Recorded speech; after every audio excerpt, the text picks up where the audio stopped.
Imagine this was your daily commute to work.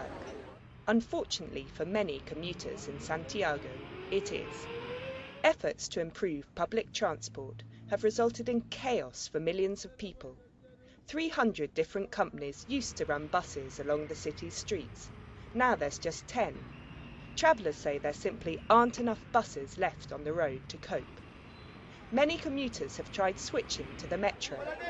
If they can make it as far as the platform, this is what they've found. Over 2 million people are now trying to climb on board, twice as many as a few weeks ago. Tempers have frayed beyond breaking point, with bus queues turning into running street battles. But while the riot police fire tear gas at angry commuters, it's the country's president who's attracting the blame. Presidenta, invierte para qué? Ella que venga aquí, ella, que se levante ella a las 6 de la mañana, hay que hacer encontrar.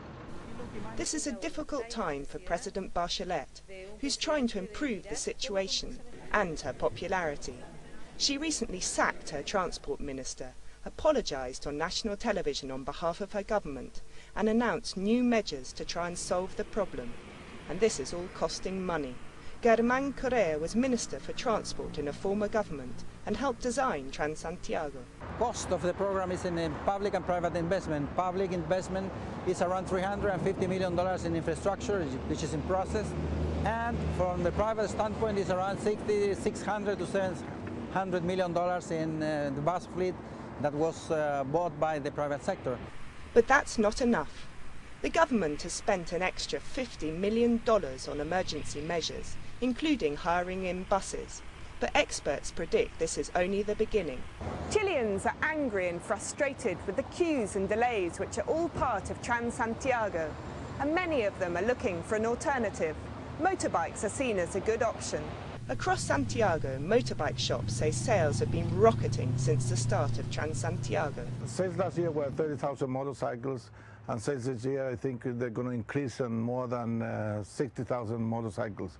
So we think that Transantiago has been one of the main reasons why this is increasing. The car industry is also doing well, with sales up by 20%, especially in the more affordable second-hand car market.